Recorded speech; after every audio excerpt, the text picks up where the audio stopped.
2 தீமோத்தேயு 4:13.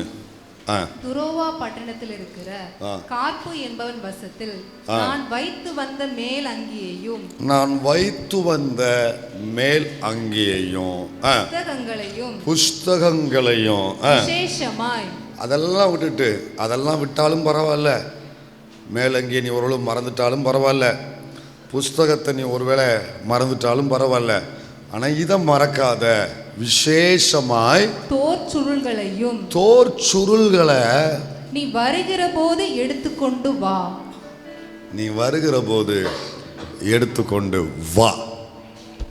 தப்புனே, உம்முடைய ஆளுகைக்கு அர்ப்பணிக்கிறோம். இந்த மொத்த நேரத்தை நீர் ஆளுகை செய்யும், எல்லாருடைய இருதயங்களையும் ஆளுகை செய்யும். இயேசுவின் நாமத்தில் பிதாவே, ஆமென்.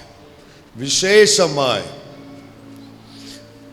தோர் சுருள்களை நீ வரும்போது எடுத்துக்கொண்டு வா. ஆண்டவர் நம்மிடத்தில் ஒரு 3 விதமான தாகங்களை, ஏன்னா தாகம் உள்ளவன் மேல் ஊற்றுறான்.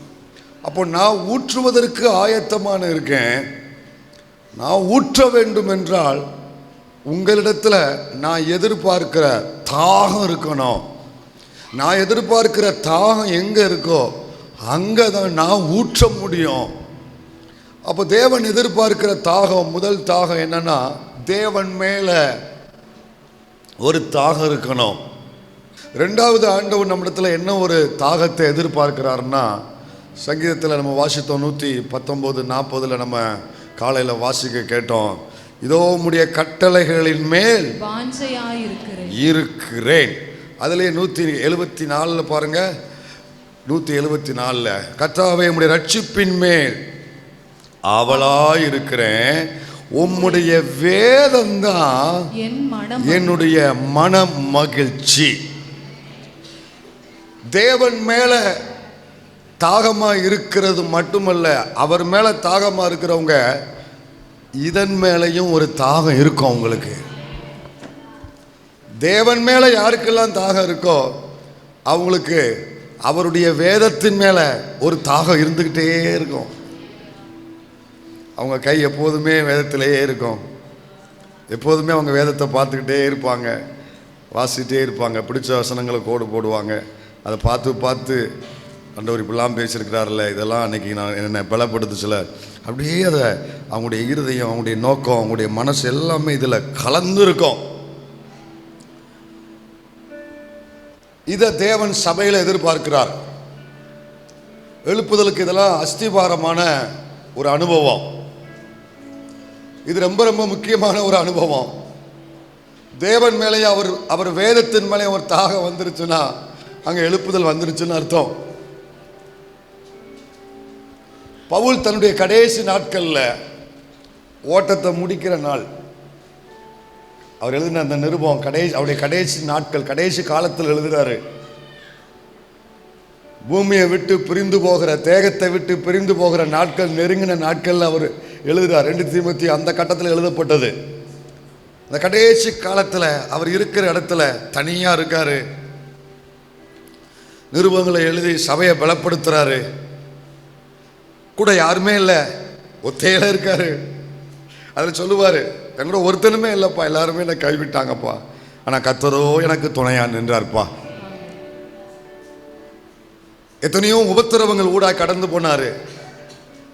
இப்போ ஒரு தகவல் வருது, தீமோத்தேயு பவுலை பார்க்கறதுக்கு அங்கேருந்து தான் புறப்பட்டு வரப்போகிறான், நான் உங்களை பார்க்க வாரேன் அப்படின்னு தீமோத்தேயு சொல்கிறாரு. அப்போ தீமோத்தேயுக்கு எழுதுறாரு, உங்களுக்கு தெரிஞ்சவங்க அபுதாபிலேயோ கத்தார்லேயோ அல்லது துபாயிலேயோ அல்லது யூஎஸ்லேயோ அல்லது யூகேலேயோ அல்லது இந்த பக்கம் உள்ள கண்ட்ரியில், யூரோப் கண்ட்ரிலேயோ இருக்கிறாங்க, அவங்க நான் ஊருக்கு வரப்போகிறேன் அப்படின்னு சொல்கிறாங்க. நம்ம என்ன சொல்லுவோம்? வரும்போது நல்ல ஒரு செண்டு பாட்டில் வாங்கிட்டு வா, வரும்போது நல்ல சாக்லேட்டு பொட்டணத்தை வாங்கிட்டு வா. ஏயா எத்தனை முறை பார்த்துட்டு போகிறேன், இந்த சாக்லேட்டையே கொடுத்துக்கிட்டு இருக்கிறீங்க, எனக்கு வேறு எதாவது வாங்கிட்டு வரக்கூடாதா அப்படின்னு ஒரு லிஸ்ட்டை போடுவீங்க. ஆளுக்கு ஒரு லிஸ்ட்டை போடுவீங்க இல்லையா? நான் கொஞ்சம் யோசித்து பார்த்தேன்.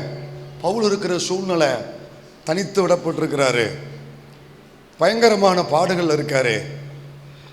தீமோத்தேயுக்கு எழுதும் பொழுது அவர் என்ன சொல்றாரு, இப்போ எனக்கு செலவுக்கு ஒரு 5000 ரூபா போட்டு விடுன்னு சொல்லலை, அல்லது வரும்போது எனக்கு இதெல்லாம் வாங்கிட்டு வா, நல்ல சாப்பாடு சாப்பிட்டு ரொம்ப நாள் ஆச்சு, ஏதாவது நல்ல சாப்பாடு வாங்கிட்டு வா அப்படின்னு சொல்லலை.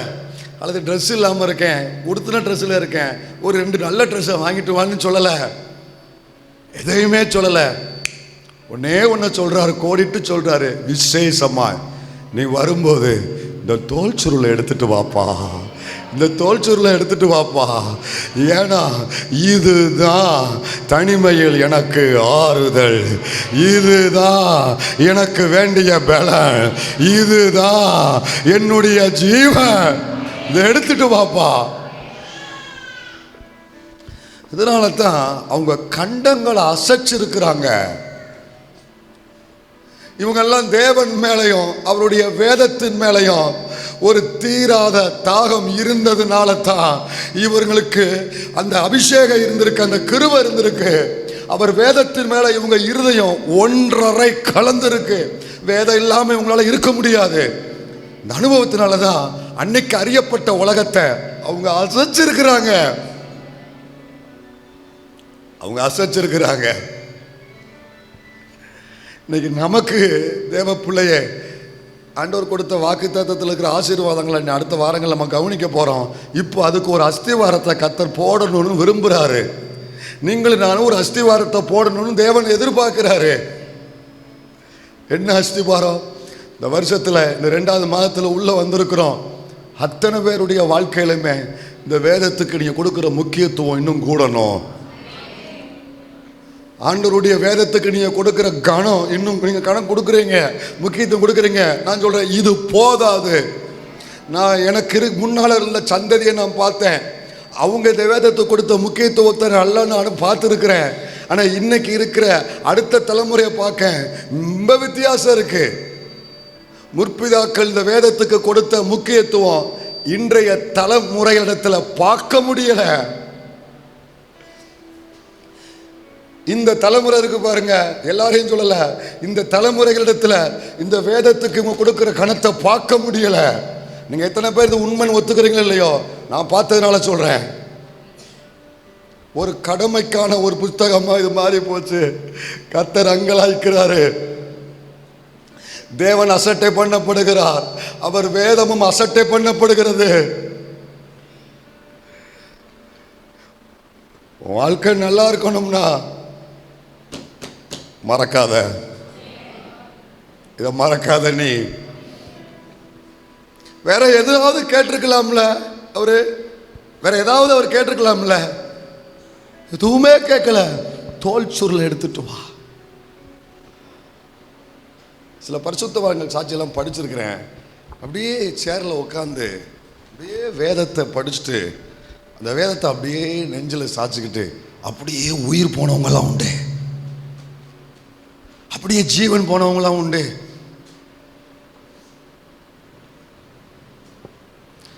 ஒரு அடக்க ஆராதனைக்கு போயிருந்தேன். அப்போ அந்த ஐயோ ஒரு அந்த அந்த அந்த அந்த தேவ மனிதரை வந்து உள்ள பாக்ஸில் வச்சுருக்குறாங்க. அவர் மேலே ஒரு பெரிய வேதம், ஐஸ் பாக்ஸுக்குள்ளே அவருடைய நெஞ்சு மேலே ஒரு பெரிய பைபிளை வச்சுருந்தாங்க. எனக்கு ஆச்சரியமாக இருந்துச்சு. அப்போ நான் கேட்டேன், விசாரித்தேன். அப்போ அவங்க சொன்னாங்க, இல்லை அவங்களுடைய விருப்பம் என்னென்னா, இங்கே மட்டும் இல்லை, அடக்கம் பண்ணும்போது கூட பெட்டிக்குள்ளே அவரை வச்சுட்டு அவர் நெஞ்சு மேலே ஒரு பைபிளை வச்சுட்டு அடக்கம் பண்ணணும்னு அவர் கேட்டார். நல்ல ஆசை, ஆனால் அதை செய்ய முடியாது. அப்போ இன்னொரு போதகர் வந்து, இல்லை அவர் ஆசையை நம்ம கனப்படுத்துகிறோம், அதே சமயத்தில் பைபிளை வந்து மண்ணுக்குள்ளே போட்டு என்ன செய்யக்கூடாது, புதைக்கக்கூடாது அப்படின்னு சொன்னாங்க.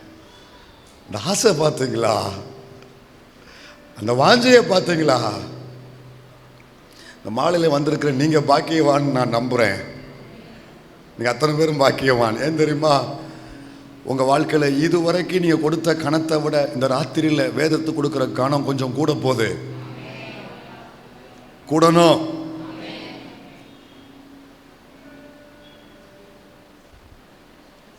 இஸ்ரவேல் தேசம் எத்தனையோ வீழ்ச்சி அடைஞ்சாலும் மறுபடியும் எழும்பி நிற்கிறதுக்கு காரணமே 2 ரீசன்.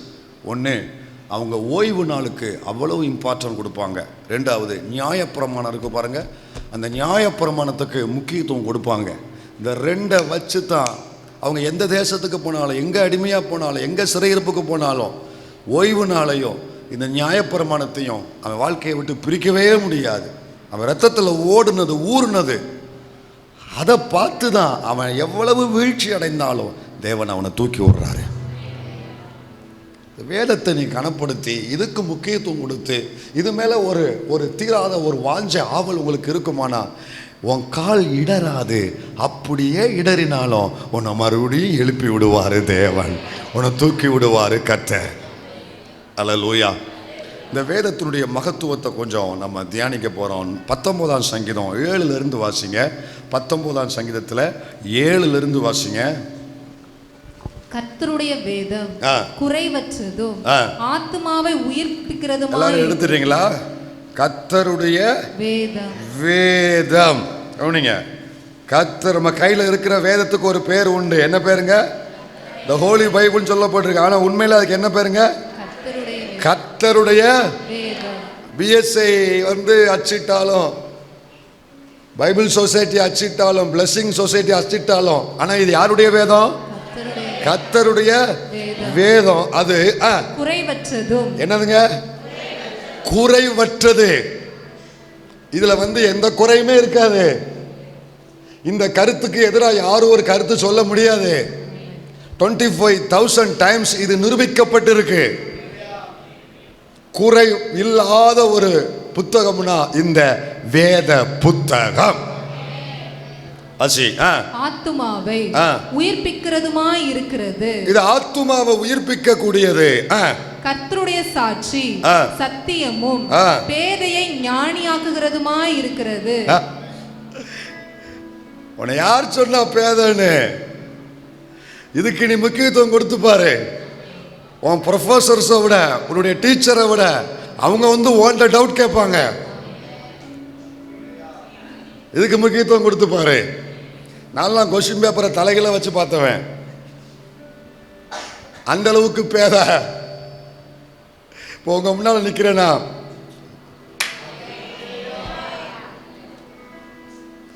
எங்க போனாலும் இது இல்லாமல் என்னால் இருக்க முடியாது.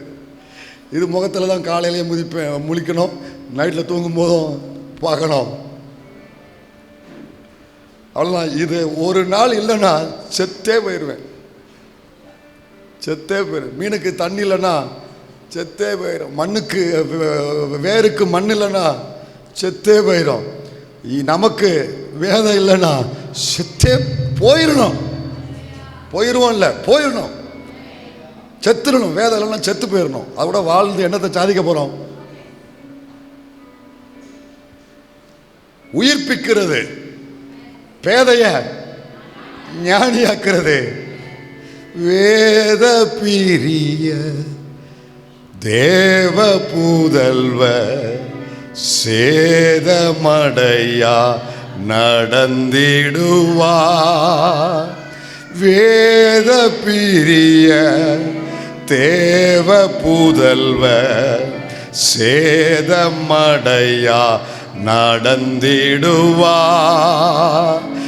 இலைகள் உதிரா மரங்கள் போல இவர்கள் நல்ல கனி தருவா. இலைகள் உதிரா மரங்கள் போல இவர்கள் நல்ல கனி தருவா. சத்திய வேதம் பக்தரின் கீதம், சுத்தர்கள் போகும் பாதையின் தீபம், உத்தம மார்க்கம் காட்டும் சத்திய வேதம். நித்தம் விரும்பும் கர்த்தர் வசனம், சுத்த பசும்பொன் தெளிந்திடும். நித்தம் விரும்பும் கர்த்தர் வசனம், சுத்த ரத்த பசும்பொன் தெளிந்திடும்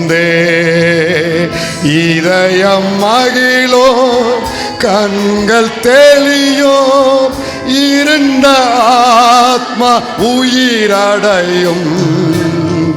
இதயம் மகிழோ கண்கள் தெளியோ இருண்ட ஆத்மா. சத்திய வேதம் பக்தரின் கீதம் சுத்தர்கள் போகும் பாதையின் தீபம் உத்தம மார்க்கம் காட்டும். சத்திய வேதம் பேதைகளிடம் ஞானம் அருளும் தேவ புத்தகம் மேன்மை தரும். பேதைகளிடம் ஞானம் அருளும் தேவ மேன்மை தரும். இரவும் பகலும் இதன் தியானம் இனிமை தங்கும் தனிமையிலும். இரவும் பகலோ இதன் தியானம் இனிமை தாங்கும் தனிமையிலும்.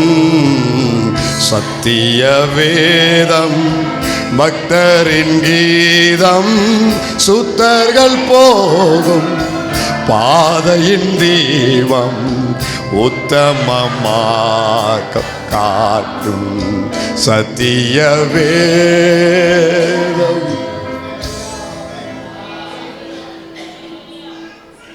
முதல் முறையா ஆண்டுடைய கிருபையினால பிரயாணப்பட போகும்போது, ஃப்ளைட்டில் பிரயாணப்படும் போது ஏறி உட்காந்துருக்கேன். முத உள்ளே போகும்போது அந்த செக்இன் லக்கேஜ் அப்புறம் ஹேண்ட்பேக் லக்கேஜ்னு ரெண்டும் உண்டு. அப்போ எல்லா பொருளையும் செக்இன் லக்கேஜில் போட்டுட்டு ஹேண்ட்பேக்கில் பைபிளை மட்டும் உள்ளே வச்சுட்டு அது போக ஒரு சில பொருட்களை உள்ள வச்சுட்டு அப்போ அந்த செக்யூரிட்டிக்குள்ளே நம்மளுடைய எல்லாத்தையுமே ஸ்கேன் பண்ணுவான். நம்மளையும் மொத்தமாக ஸ்கேன் பண்ணுவோம். நம்ம பேக்கை உள்ள ஹேண்ட்பேக் இருக்குல்ல, ஹேண்ட் லக்கேஜ், அதை அந்த ஸ்கேனருக்குள்ளே ரன்னிங்கில் விடணும். போகும்போது உள்ள Bible. What is this? This is Bible. This is Bible. Oh okay. அப்போது ஃப்ளைட்டுக்குள்ளே போய் சீட்டில் உட்காந்த உடனே எல்லாவனும் போட்டோ எடுக்கிறான், எல்லாவனும் என்னமோ பண்ணிகிட்டு இருக்கிறான். உட்காந்த உடனே மொத நான் செஞ்ச வேலை பைபிளை கையில் எடுத்து உட்காந்து சில வசனங்களை சில பகுதிகளை வாசித்துக்கிட்டு இருந்தேன். பக்கத்தில் உள்ளாலும் நம்மளை பைத்தியக்கார மாதிரி பார்க்குறான். முத ஃப்ளைட்டில் போய் உட்காந்த உடனே நான் செய்த வேலை பைபிளை எடுத்து வாசித்தேன். இப்போ மற்றவன் என்னை எப்படி நினச்சா எனக்கு தெரில. எனக்கு அதை பற்றி கவலையும் இல்லை. பைத்தியக்காரன் நினச்சிருக்கலாம், கிறுக்கன் நினச்சிருக்கலாம், ஏதோ சாமியார் அப்படின்னு நினச்சிருக்கலாம், என்ன நினச்சிட்டு போ. ஆனால் எனக்கு ஒன்று தெரியும், இங்கே நான் உட்காந்துருக்கிறேன்னா இதுதான் என்னை கொண்டு வந்துச்சு. அதுலேருந்து எத்தனையோ முறை ஆண்டவர் கிருபையில் போயிட்டு வந்திருக்கேன். எப்போ போனாலும் முதல்ல உட்காந்து இந்த வேதத்தை கையில் எடுத்து சில பகுதியில் வாசித்துட்டு தான் நான் அடுத்த வேலையே செய்வேன். ஏன்னா எனக்கு சோறு போடுறது மட்டும் இல்லை, ஆத்துமாவை இன்னைக்கு வரைக்கும் ஸ்டேபிளாக வச்சிருக்கிறது இந்த வேதம் மட்டும்தான். நம்ம தடுமாறுவதற்கு எத்தனையோ சம்பவம் நம்மளை சுற்றி நடந்தாலும் அப்படியே நம்மளை தாங்கி பிடிப்பது இந்த வசனம் மட்டும்தான். இது சாதாரணமாக ஒரு புத்தகத்தை பார்க்குற மாதிரி பார்க்காதீங்க. இதுக்குள்ள ஒரு ஜீவன் இருக்கு, ஒரு ஜீவன் இருக்கு. மிஷனரி ஒருவர் இந்த கிடியோன்ஸ் பைபிள் இருக்குல்ல, கிதியோன் பின்னால் கூட்டம் கேட்க, கிதியோன் பைபிள் இருக்குல்ல, கிதியோன் பைபிள் தெரியுங்களா? புதிய ஏற்பாடு கிதியோன். அதை ஒவ்வொரு வீட்டுக்காக போய் கொடுக்குறாரு. அப்போ ஒரு வீட்டில் ஒரு புத்தி சுபாவம் இல்லாத ஒரு பையன், தெளிந்த மனநலம் இல்லாத ஒரு பையன், அவனுக்கு அந்த புதிய ஏற்பாடை கொடுத்தோடனே அவன் வாங்கிட்டு வீட்டுக்கு போகிறான். அவங்க அப்பா அதை பார்த்தோன்னே அவனை அடிச்சுட்டு, இதேண்டா வாங்கிட்டு வந்த, இது நமக்கு அவசியம், இப்போ இது ஒன்று தான் கேடாங்க அப்படின்னு சொல்லி அதை அவன்கிட்ட வந்து பிடுங்கி கோபத்தில் அங்கே ஒரு கூரை வீடு, கூரையில் ஏதோ ஒரு இடத்துல சொறி வச்சுட்டு அவர் வேலைக்கு போயிட்டார். ஒரு சில நாட்கள்லாம் போச்சு. இந்த பையன் புத்தி சுபாவம் இல்லாத பைத்தியக்காரன், பேத மாதிரி அவன் பையன் அப்படியே தெருவாக அலையிற பையன்.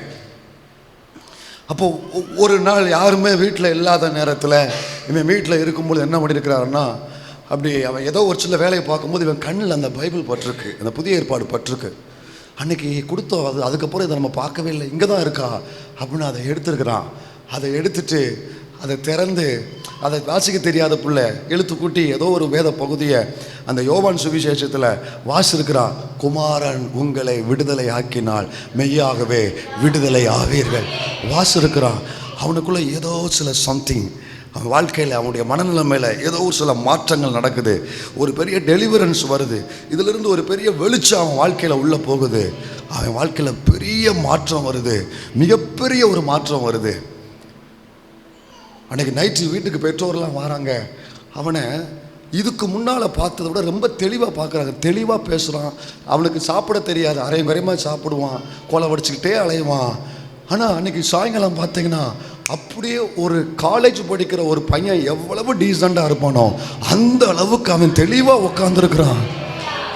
அவன் ஊருக்காரங்கெல்லாம் பார்க்குறான், இவன்கிட்ட ஒரு வித்தியாசம் இருக்குது. அவங்க அப்பா அம்மா இவன் இதுக்கு முன்னால் இப்படி இருந்ததே இல்லையே, என்ன நடந்துச்சு? ஊரே ஆச்சரியப்பட்டு, இங்கே வாப்பா, என்னப்பா உனக்கு என்ன நடந்துச்சு? நேற்று வரைக்கும் பைத்தியக்காரமான, இன்னைக்கு என்ன நடந்துச்சு? நீ எங்கே போன? எந்த டாக்டரை பார்த்த? எந்த மந்திரவாதியை பார்த்த? எது உனக்கு இந்த காரியத்தை? நான் எங்கேயும் போகல. அப்புறம் எப்படி நடந்துச்சு? அந்த புதிய ஏற்பாடு கொண்டு வந்து இதை வாசித்துக்கிட்டு இருந்தேன், எனக்குள்ள ஒரு வல்லமாக வந்துச்சு, நான் தெளிவடைஞ்சேன். ஹல்லேலூயா. உள்ளம் உதிக்கும் உறுதியளிக்கும் கள்ளங்கபடெல்லாம் அகற்றும். உள்ளம் உதிக்கும் உறுதியளிக்கும் கள்ளம் கபடெல்லாம் அகற்றும். கடிந்து கொள்ளும் கரைகள் போக்கும் கணமடைய வழி நடத்தும். கடிந்து கொள்ளும் கரைகள் போக்கும் கணமடைய வழி நடத்தும். சத்திய வேதம் பக்தரின் சுத்தர்கள் போகும் பாதையின் தீபம் உத்தம மார்க்கம் காட்டும். சத்திய வேதம் வானம் மகளும் பூமி அழியும், வேத வசனம் நிலைத்திருக்கும். வானம் மகளும் பூமி அழியும், வேத வசனம் நிலைத்திருக்கும். பரமன் வேதம் எனது செல்வம், பரவச நிதம் மருளும். பரமன் வேதம் எனது செல்வம், பரவச. சத்திய வேதம் பக்தரின் கீதா, சுத்தர்கள் போகும் பாதையின் தீபம் உத்தம மார்க்கம். சத்தியவே. நீங்க வாழ்க்கையில எவ்வளவு உயர்வுக்கு போனாலும், நீங்க எவ்வளவு பெரிய உயர்ந்த சீட்ல உட்கார்ந்தாலும், உங்க சீட்டுக்கு முன்னால இது இருக்கணும் தம்பி, இது இருக்கணும் தங்கச்சி. நீ ஒரு அரசாங்க உத்தியோகத்தில் இப்போ உட்கார்ந்தாலும் உன் டேபிளில் இது இருக்கணும், உன் டேபிளில் இது இருக்கணும். உன்னை யாரும் கேட்க முடியாது, கேட்க மாட்டாங்க, கேட்க விட மாட்டாரு. புரியுதா? எங்கே போனாலும் சரி வேதம் உன்னை பார்க்குறவங்க உன்னை பார்க்கும்போது அடையாளம் சொல்ல. சில தெருவுலாம் ஆதி நாட்களில் சில இடங்களுக்கெல்லாம் போய் அட்ரஸ் கேட்டு விசாரிப்போமா, அவங்க சொல்லுவாங்க, ஒன்றும் சொல்ல மாட்டாங்க. ஏங்க இந்த தெருவில் பைபிளும் கையுமா சேரில் ஒரு ஐயா உட்காந்துருப்பார், அவர் தான் நீங்கள் கேட்குற ஆள். அவருக்கு அட்ரஸ் எது தெரியுமா? இதுல ஒரு வாழ்க்கை. அவர் வாழ்ந்ததுக்கான அர்த்தம் இருக்கு தெரியுமா? அப்படியே சர்வத்தாளுக்குள்ளே வச்சு அதை ஒரு இன்னொரு பஞ்ச பைக்குள்ளே வச்சு அதை அப்படியே ஒரு பேக்குக்குள்ளே வச்சு அப்படியே யாருக்கும் தெரியாமல், அதுக்கு சில குடும்ப சூழ்நிலை, ரட்சிக்கப்படாத கணவன் மனைவி பிள்ளைங்க, அதனால் வழி இல்லை. ஆனால் மற்றவங்க இல்லை, ஊர் பார்க்குற மாதிரி நெஞ்சில் வச்சு கொண்டு வரணும். இதை அறிஞ்சவங்க, என்னுடைய மகத்துவம் புரிஞ்சவங்க இதை எப்படி கனப்படுத்தணும் அவங்களுக்கு தெரியும். சீரியஸாங்க. எனக்கு மற்றவங்கள மாதிரி சிலர்லாம் டப்பு டப்புன்னு போடுவாங்க. எனக்கு அதெல்லாம் கூட ஏன் தனிப்பட்ட அனுபவம் அது. அதெல்லாம் கூட எனக்கு அப்படியே நெஞ்சு வலிக்கும். டம்முன்னு பைபிளில் போட்டால் நெஞ்சு வலிக்கும். அது பிடிக்காது, எனக்கு கஷ்டமாக இருக்கும். வைக்கிறது கூட மெதுவாக தான் வச்சு பழகிருக்கேன். அது மேலே வேறு எதையும் வைக்கக்கூடாது. என் டேபிளில் பெத்த பிள்ளையாக இருந்தாலும் சரி பக்கத்துலேயே வரமாட்டாங்க, வந்தாலுமே கவனமாக இருப்பாங்க. அது மேலே எதுவும் வைக்கக்கூடாது. இதை கனப்படுத்து, உன் சந்ததியை கத்தர் கனப்படுத்துவார், உங்களை கத்தர் கனப்படுத்துவார். சிலர் இந்த வேதத்தை உங்களுக்கு கனப்படுத்த தெரில, நீங்கள் வேணுனுக்குன்னு செய்யலை, ஆனால் உங்கள் அறியாமையினால சில தவறுகள் செய்கிறீங்க. அதை மாற்றிக்கோங்க. உணர்வோடு இப்போ இருங்க, அதை கவனிங்க, இது மாற்றிக்கோங்க. அறியாமையினால சில தவறுகள் பண்ணுறீங்க, அதை மாற்றிக்கோங்க. பிள்ளைகள் விளையாடும் போது பிள்ளைங்க கால் பற்றக்கூடாது. ஒரு அஞ்ஞானி அவனுடைய பக்தியில் எவ்வளோ முக்கியத்துவம் கொடுக்குறான். நீயும் நானும் ஜீவனுள்ள தேவனை நேசிக்கிறோம், சேவிக்கிறோம். இது ஜீவ புஸ்தகம், ஜீவனுள்ள வார்த்தை உள்ள புஸ்தகம். பிள்ளைங்களுக்கு அறியாத வயது, நீங்கள் தான் அறிவோடு புத்தியோடு விவேகத்தோடு இதை கனப்படுத்தணும். பிள்ளைகளுக்கு கனப்படுத்தும்படி கற்றுக் கொடுக்கணும். அல்லேலூயா. உங்கள் பிள்ளைங்களுக்கு நீங்கள் இதை கற்றுக் கொடுத்து பழகுங்க, அவங்க எதிர்காலம் நல்லா இருக்கும். கவனிங்க. வேதம் வேதம் ஒரு கடல் போன்றது. அதில் மூழ்கியவனுக்கு முத்துக்கள் கிடைத்து கொண்டே இருக்கும். அதை வச்சு அவன் ஆவிக்குரிய வாழ்க்கையும் பூமிக்குரிய வாழ்க்கையும் எந்த வறுமையும் இல்லாமல் அவன் வாழ முடியும். வேதம் ஒரு சுரங்கம் போன்றது. அது ஆழமாய் தோன்றி ஆராய்ந்தால் தங்கம் வைரம் போன்ற பொக்கிஷமான வாக்குத்தத்தங்கள் இதிலிருந்து வந்துகிட்டே இருக்கும். வேதம் ஒரு ஆகாயம் போன்றது. இதில் உள்ள வாக்குத்தத்தங்களும் கடிந்து கொள்ளுதலும் சீர்படுத்துகிற காரியங்களும் நட்சத்திரங்கள் மாதிரி அளவில் சிறியதாக தெரிந்தாலும் பக்கத்தில் போக போக இது இந்த பூமியை விட பிரமாண்டமா இருக்கும். நட்சத்திரம் பார்க்கறதுக்கு அது எப்படி இருக்கு? சிறுசா இருக்கு. ஆனால் அது பக்கத்தில் போக போக அது எப்படி இருக்கும்? பிரம்மாண்டமா, பூமியை விட பிரம்மாண்டமா இருக்கும். அதே மாதிரி இதில் இருக்கிற வாக்குத்தத்தங்களும் கடிந்து கொள்ளுகிற வார்த்தைகளும் பார்க்கறதுக்கு அது சாதாரணமா சிறுசா இருந்தாலும் உள்ள போக போக போக பிரம்மாண்டமா இருக்கும். வேதம் ஒரு வைத்தியசாலை. அதில் ஒவ்வொரு வசனமும் நம்முடைய ஆவி ஆத்துமா சரீரத்தை குணமாக்கக்கூடிய அருமருந்து. இதை உட்கொள்ளும் பொழுது எப்பேற்பட்ட வியாதியா இருந்தாலும் நாம் ஆரோக்கியம் அடைகிறோம். விசுவாசிங்க அத. ஆமென். வேதம் ஒரு பல்கலைக்கழகம். அனைத்து துறைகளுக்குரிய தீர்வு, அனைத்து துறைகளிலும் இருக்கிற பிரச்சனைகளுக்கான தீர்வு இதுல இருக்கு. எந்த டிபார்ட்மெண்டா இருந்தாலும் சரி, எந்த ப்ராப்ளமா இருந்தாலும் சரி, கணவன் மனைவி பிரச்சனையா, தாய் தகப்பன் பிரச்சனையா, அல்லது சொசைட்டியில் உள்ள பிரச்சனையா, ஃபினான்சியல் ப்ராப்ளமா, அல்லது வேற ஏதாவது இல்லீகல் ப்ராப்ளமா, இம்மாரல் ப்ராப்ளம், எந்த ப்ராப்ளமாக இருந்தால் அதற்கான சொல்யூஷன் இதில் இருக்கு. ஆபிரகாம் லிங்கன் சொன்னாரு, உலகத்தில் இருக்கிற அனைத்து பிரச்சனைகளுக்கான தீர்வு வேதத்தில் 2 அட்டைகளுக்கு இடையில இருக்குனாரு. வேதம் ஒரு, முதல்ல என்ன சொன்னேன், வைத்தியசாலை. இப்போ வேதம் ஒரு விருந்து சாலை. இதுல பல வகையான ருசி உள்ள பதார்த்தங்கள் நிறைய உண்டு. இதை விரும்புகிறவர்களுக்கு இதை கையில் எடுக்கும் பொழுதெல்லாம் அவங்களுக்கு ஒரு பெரிய விருந்து இருக்கு. இப்போ நீங்க எங்க உட்கார்ந்துருக்கீங்க தெரியுமா? விருந்தில் உட்கார்ந்துருக்கீங்க. ஆவியானவர் என்ன கொண்டு உங்களுக்கு பரிமாறிக்கிட்டு இருக்காரு. எங்க உட்காந்துருக்கீங்க? பக்கத்தில் பாரு, சொல்லுங்க. நம்ம விருந்தில் இருக்கோம். எவ்வளவு கட்டணமோ கட்டிடு, எவ்வளவு அடிச்சு கட்டணுமோ நல்லா ஃபுல் லோடோட போகணும். வெளியில் போகும்போது, வரும்போது இப்படி வருவேன், போகும்போது இப்படி போகணும், கட்டா மாதிரி போகணும். வேதம் ஒரு நீதிமன்றம். எல்லா தவறுகளையும் இது சுட்டி காட்டும். அனைத்து காரியத்திற்கும் நீதி இதிலே கிடைக்கும்.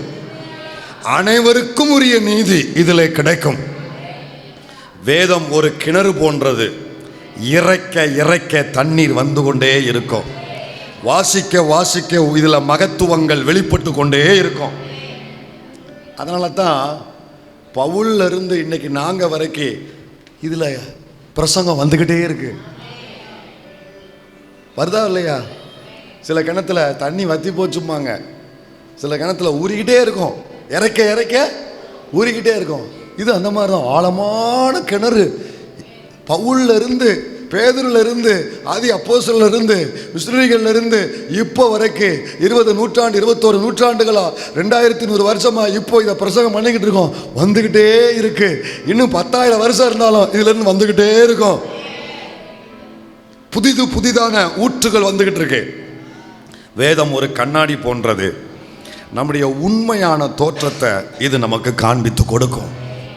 என்ன தோற்றத்தை? உண்மையான தோற்றம். கண்ணாடிக்கு நீங்க மறைக்கவும் தெரியாது, மாற்றி காண்பிக்கவும் தெரியாது. இங்க என்ன லட்சணம் இருக்கோ அதைத்தான் கண்ணாடி காமிக்கும். என்ன இப்படி இருக்கு, இங்க இருக்கிறதா அதுக்கு அது சொல்லும், அங்க இருக்கிறதா காட்டுறேன். ஏன்ட்ட கேட்க சில செல்ஃபோன் கேமராலாம் பாருங்க, அப்படியே உங்களை வந்து வேற மாதிரி காமிக்கும்.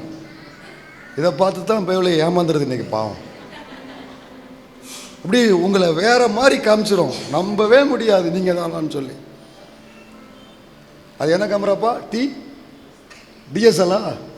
அப்படியே உங்களை வந்து யுஎஸ்ஏல பிறந்து வளர்ந்தவங்க மாதிரி காமிச்சிடும், உங்க ரூபத்தையும் மாத்திரும். ஆனால் கண்ணாடிக்கு அது தெரியாது. என்ன இருக்கோ அதில் நல்லது இருந்தாலும் நல்லதை காமிக்கும், குறை இருந்தாலும் குறைய காமிக்கும். இந்த கண்ணாடிக்கு இதுக்கு முன்னால் போய் நான் நிற்கும் பொழுது என்னிடத்துல என்ன இருக்கோ இது அப்படியே எனக்கு காமிக்கும், மறைச்சு காமிக்க தெரியாது. தாவீதா இருந்தாலும் கூட அந்த ஒரு விஷயத்தில் தவறினான் என்று தான் வேதம் காமிச்சு கொடுக்க. நான் மனிதர்கள் முன்பும் நடித்து சில காரியத்தை காமிக்காம மறைச்சு என்ன நல்லவன் போல நான் காமித்து கொள்ளலாம். ஆனால் இதுக்கு முன்னால் நான் அதை செய்ய முடியாது. என்னை அப்படியே காமிக்கும். ஆண்டவர்கிட்ட சொல்லுங்க, என்னை காமிங்க ஆண்டவரே, என்னை காமிங்க ஆண்டவரே. இங்கிலாந்து விக்டோரியா மகாராணிகிட்ட போய், அந்த அம்மா இருந்த நாட்களில் போய் ஆப்பிரிக்கா தேசத்தை சேர்ந்த ஒரு இளவரசர் போய் கேட்டாராம். அப்போ இங்கிலாந்து வந்து வல்லரசில் அது ரொம்ப பயங்கர தேசத்தில் ஒட்டுமொத்த உலக நாடுகளையே திரும்பி பார்க்க வைத்த நாடு அது, எல்லா ரீதியில் எல்லா துறைகளிலுமே. அப்போ போய் கேட்டாங்க அந்த அம்மா, அந்த இளவரசர், ஆப்பிரிக்கா இளவரசர் போய் இங்கிலாந்து விக்டோரியா மகாராணிகிட்ட போய், உங்களுடைய இங்கிலாந்து தேசத்துடைய இவ்வளவு மகிமைக்கு என்ன காரணம்? அந்த அம்மா ஒன்றும் சொல்லலையா. தன் அறையில் இருந்த பைபிளை கொண்டு வந்து அவர் கையில் கொடுத்து, இதுதான் காரணம், இதுதான். அப்போ நான் ஒன்றை இப்போ யோசித்து பார்க்க, அன்னைக்கு அந்த அம்மா சொன்னது 100க்கு 100 உண்மை. அன்னைக்கு உள்ள மகிமைக்கு வேதம் தான் காரணம். எல்லாரும் வேதத்தை தேடுறாங்க. அப்போ இன்னைக்கு அதே தேசத்தில் ஒரு தாழ்ச்சி உண்டாயிருக்கு தெரியுமா? இன்னைக்கு அதே தேசத்தில் மகிமை குறைஞ்சில்ல, மகிமை மொத்தம் போய் இருள் தான் இன்னைக்கு அந்த தேசத்தில் வந்திருக்கு தெரியுமா? அதுக்கு என்ன காரணம்னு பார்த்தேன். அன்னைக்கு எல்லாரும் இந்த வேதத்தை கையில் எடுத்ததுனால தான் அந்த தேசம் மகிமையாக இருந்துச்சு. இன்னைக்கு இதை மறந்ததுனால தான் இன்னைக்கு அது ஒரு பெரிய வீழ்ச்சிக்குள்ளே போயிருக்கு. உன் குடும்பம், உன் சந்ததி, உன் எதிர்காலம் மகிமையாக இருப்பதும் இருளடைஞ்சு போவதும் உன் கையில் தான் இருக்கு. இதுக்கு நீ கொடுக்கிற கணத்தை பொறுத்து இருக்கு. இதை நீ மறந்தேன்னு வையன், நீ இதை மறந்தேன்னு வையன், பனிஷ்மெண்ட் ஆண்டவர் பயங்கரமான பனிஷ்மெண்ட் கொடுத்துருக்காருல்ல. நீ என் வேதத்தை மறந்த, நான் ஒன்றை மறப்பேன்னு சொல்லலை. ஒன்றை மறந்தா உனக்கு ரொம்ப வலிக்காது. உனக்கு எது வலிக்குமோ ஆண்டவர் அங்கே கை வைக்காரு. பிள்ளைய மறந்துடுவேன்றாரு. எருசலேமை மறந்தா, எருசலேமே நான் உன்னை மறந்தா என் வலதுகை தன் தொழிலை மறப்பதாக. எருசலேமை மறந்தா அவனுக்கு பனிஷ்மெண்ட் வந்து அவன் சாப்பிடக்கூடாது. ஆனால் வேதத்தை மறந்து அவனுக்கு பனிஷ்மெண்ட், அவன் பிள்ளைகளை மறப்பான்.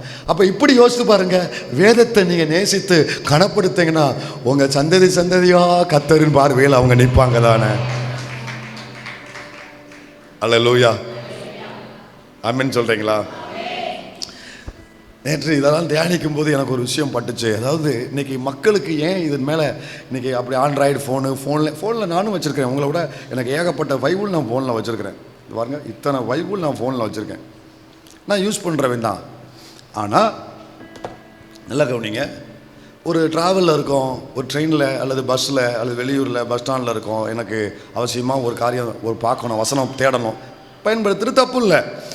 ஆனால் ஆலயத்துக்கு வரும்பொழுது, ஆராதனைக்கு வரும்பொழுது, கூட்டங்களுக்கு வரும்பொழுது என் கையில் இந்த பைபிள் தான் இருக்கணும், எழுதப்பட்ட பைபிள் தான் இருக்கணும்.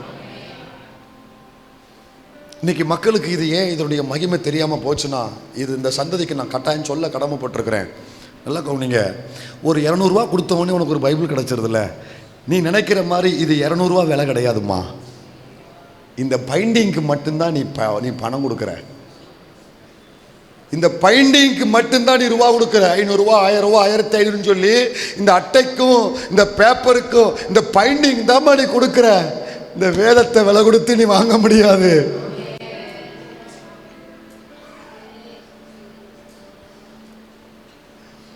எனக்கு யார் கொடுத்தா தெரியுமா? இந்த வேதத்தை எனக்கு கொடுத்தது யார் தெரியுமா? அவனுடைய தேவன் அருளிய. அப்ப எனக்கு இந்த வேதத்தை கொடுத்தது யாரு? அவர்கிட்ட இருந்து நான் வாங்கியிருக்கேங்கிற ஒரு உணர்வு உங்களுக்கு இருக்கா? யாரோ ஒரு சிலர் கொடுத்த ஒரு பொருளை எவ்வளவு வேல்யூ பண்ணி ரொம்ப கேர் பண்ணி, இது அவங்க கொடுத்தது, இது அவங்க கொடுத்தது. எப்பயோ ஒரு தடவை ஒரு பையனுக்கு நான் ஒரு 50 ரூபாயோ 10 ரூபாய் ஏதோ கொடுத்துருக்கிறேன் போல. பல வருஷம் கழிச்சு அவனை சந்திக்கும் போது அவன் பைபிளில் இருந்து அந்த ரூபாய் எடுத்து காமிச்சு சொல்கிறான், இத்தனை வருஷத்துக்கு முன்னால் இந்த ரூபா நீங்கள் கொடுத்தது பாஸ்டர். ஆடப்பா, எனக்கே மறந்து போச்சு. ஏன்டா இது இப்படி புதுசாக அப்படி பத்திரமா வச்சுருக்க? நீங்கள் கொடுத்தது பாஸ்டர். உங்கள்கிட்ட போய் சொன்னேன் பாரு. உங்களுக்கு என்ன கவலைன்னா, எங்களுக்கெல்லாம் கொடுக்கல, நீங்கள் தான் கொடுக்கணும், நானும் அவங்களுக்கு கொடுக்கணும். அல்லேலூயா. அப்போ நான் யோசித்து பார்த்தேன், ஆஃப்டர் ஆல் நான் ஒரு சாதாரண ஒரு மனுஷன், ஒரு ஊழியக்காரன். அப்போ அவன் பார்வையில் என்ன வேலை பண்ணுறான். இப்போ உங்கள் லைஃப்பில் இந்த மாதிரி உங்களுக்கு வேண்டப்பட்டவங்க, நீங்கள் நேசிக்கிறவங்க யாராவது ஒன்று கொடுத்தா அப்படியே பத்திரமா அதை தொடாமல் அப்படியே பார்த்துக்கிட்டே இருக்கிற மாதிரி நீங்கள் வச்சுருப்பீங்க இல்லையா? அவங்க கொடுத்துருக்குறாங்க, அவங்க கொடுத்துருக்குறாங்க, அவங்க கொடுத்துருக்குறாங்க. பைபிள் சொசைட்டி இல்லை, என்ன கொடுத்துருக்காரு. இதை அப்படி பாருங்க, கர்த்தர் என்ன கொடுத்துருக்கிறாரு. ஒரு ஆள் கொடுக்கறத வச்சு தான் அந்த அந்த பொருள் வந்து வேல்யூ உள்ளதாக மாறுது. அவர் யாரோ அதை பொறுத்து அது வேல்யூவாக மாறும். எப்படிங்க, ஒரு அமெரிக்க தேசத்தினுடைய சுற்றுலா பிரயாணி ஒருவர் பிரான்ஸ் தேசத்துக்கு சுற்றுலாவுக்காக போயிருக்காரு. சுற்றுலாவுக்கு போயிட்டு சுற்றி பார்த்துட்டு கடைசியில் ஒரு இந்த பழைய பொருட்கள் எல்லாம் பழைய விலைக்கு கொடுத்து வாங்கக்கூடிய ஒரு ஷாப்பிங் அங்கே இருக்குது. அங்கே போயிருக்காரு. அங்கே போய் சுற்றி பார்த்தா ஒரு மோதிரம், ஒரு ரிங் அவர் கண்ணில் போட்டிருக்கு. அது நல்லா இருந்திருக்கு. அந்த ரிங்கை போய் அன்னைக்குள்ள விலை $10 கொடுத்து வாங்கியிருக்காரு. $10 இன்றைக்கி ஒரு டாலர் எவ்வளோ தெரில, அதிகபட்சம் 80 ரூபாக்குள்ளே இருக்கும். அப்போ 800 ரூபா, அவ்வளோதான். நம்ம ரூபா அப்படி 800 ரூபா. $10 கொடுத்து வாங்கியிருக்காரு. வாங்கி தன்னுடைய பேக்கில் வச்சுட்டு அவர் மறுபடியும் தன் ஊருக்கு கிளம்புறாரு, ஏர்போர்ட்டுக்கு போகிறாரு. அங்கே இமிக்ரேஷனில் ஒரு நாட்டுக்கு போயிட்டு நீங்கள் உங்கள் நாட்டுக்கு திரும்பும் பொழுது அந்த நாட்டில் ஏதாவது கோல்டு, பொன், வெள்ளி விலையேறப்பட்ட பொருள் வாங்கினீங்கன்னா ஏர்போர்ட்டில் டேக்ஸ் கட்டணும். நீங்கள் அந்த பில்லை காமிச்சு ஆல்ரெடி ஷாப்பிங்கில் அதுக்கான பணத்தை வந்து 2 மடங்கு வசூல் பண்ணியிருப்போம் அவங்ககிட்ட. நீங்கள் அந்த நாட்டில் அந்த ஏர்போர்ட்டில் போய் டேக்ஸ் கட்டினா உங்களுடைய பேலன்ஸ் அமௌண்ட்டை ஏர்போர்ட்டில் நீங்கள் கலெக்ட் பண்ணிக்கலாம். அப்படி ஒரு ரூல் உண்டு. அப்போது அவன்கிட்ட கேட்டிருக்கிறாங்க, நீங்கள் ஏதாவது இந்த ஊரில் விலையேறப்பட்ட பொருள் எதுவும் நீங்கள் பர்ச்சேஸ் பண்ணி தான் நீங்கள் டேக்ஸ் கட்டணும், வாங்கியிருக்கீங்களான்னு. அவர் ஒன்றும் இல்லை அப்படின்ட்டார். இவருடைய பேக்கை செக் பண்ணி மாட்டிக்கிடுவாங்க. ஏன்னா அதுங்க எல்லாம் பயங்கரமாக அவங்க ஸ்கேன் பண்ணுவாங்க. எல்லாத்தையும் செக் பண்ணி பார்த்துருக்க உடனே உள்ளே ஒரு ரிங் இருக்கிறத கண்டுபிடிச்சிட்டாங்க. அந்த ரிங்கை எடுத்துகிட்டு போய் ஒரு குறிப்பிட்ட அறைக்கு போயிருக்கிறாங்க. அறைக்கு போயிட்டு திரும்ப வந்து அவரை பார்த்து சொன்னாங்க, இந்த ரிங் உங்கள் பேக்கில் இருந்திருக்கு, நீங்கள் இந்த ஊரில் நீங்கள் வாங்கியிருக்கிறீங்க. சொல்கிறாங்க, $25,000 நீங்கள் பே பண்ணணும் டேக்ஸ் அப்படின்ட்டு. அவர் வாங்கினது எவ்வளவு? $10. ஆனால் அவங்க இப்போ டேக்ஸ் எவ்வளோ போடுறாங்க? $25,000 நீங்கள் டேக்ஸ் கட்டணும். அவன் பதறி போயிட்டான். சார், இது பழைய ரிங்கு சார், இது பழைய இரும்பு கடையில் வாங்கினது சார். $10 இந்த மாதிரி சார் பிள்ளை, $10 தான் சார் வாங்கினதே 10. வேலை நீங்களே வச்சுக்கோங்க, எனக்கு வேண்டாம், ஆளை விடுங்க. 25,000.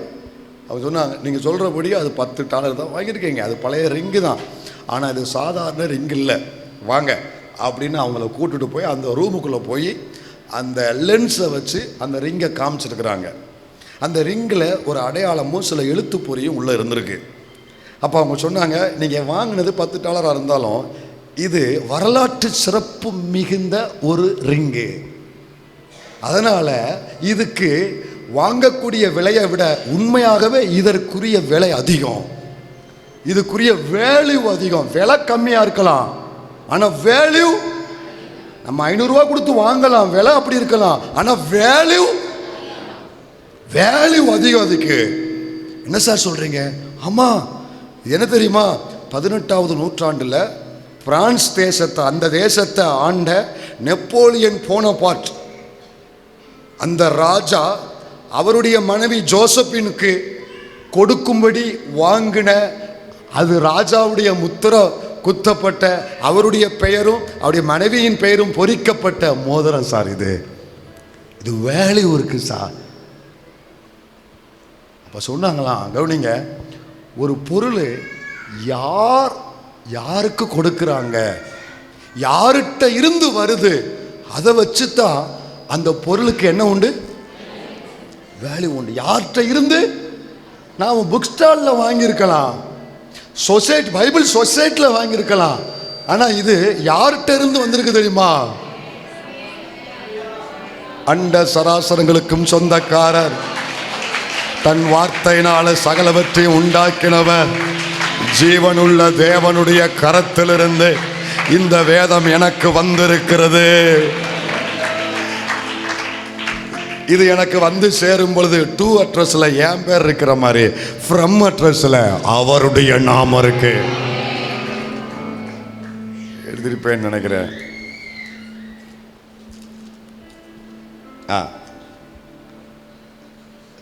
பைபிள் வாங்கின உடனே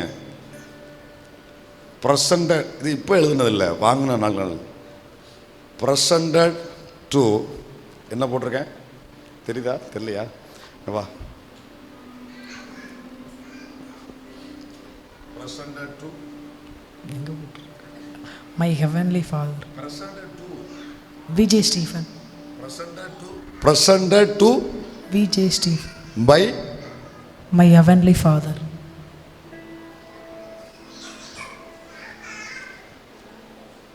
எனக்கு கொடுக்கப்பட்டுச்சு, என் பரலோக தகப்பனிடத்திலிருந்து எனக்கு கொடுக்கப்பட்டுச்சு. இது இருந்தா கண்டிப்பா நீங்க இதை கனப்படுத்துவீங்க.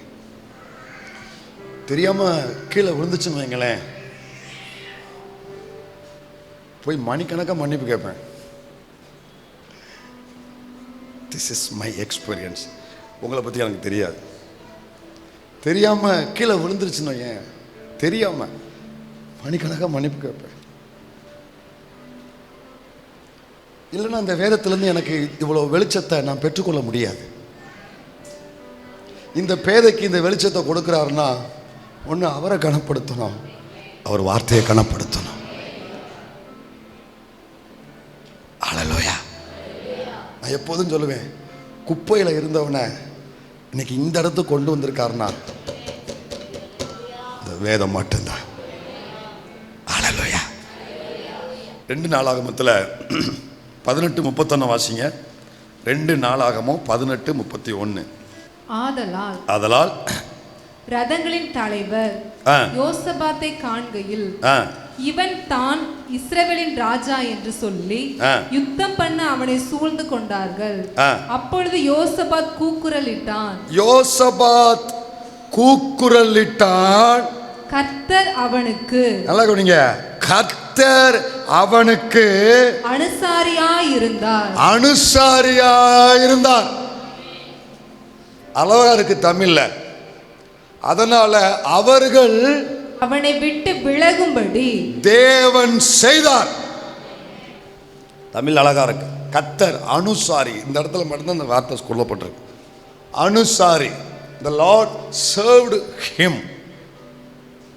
The Lord helped him. கர்த்தர் அவனை பாதுகாத்தார். கர்த்தர் அவனை ரட்சித்தார். கர்த்தர் அவனுக்கு உதவி செய்தார்.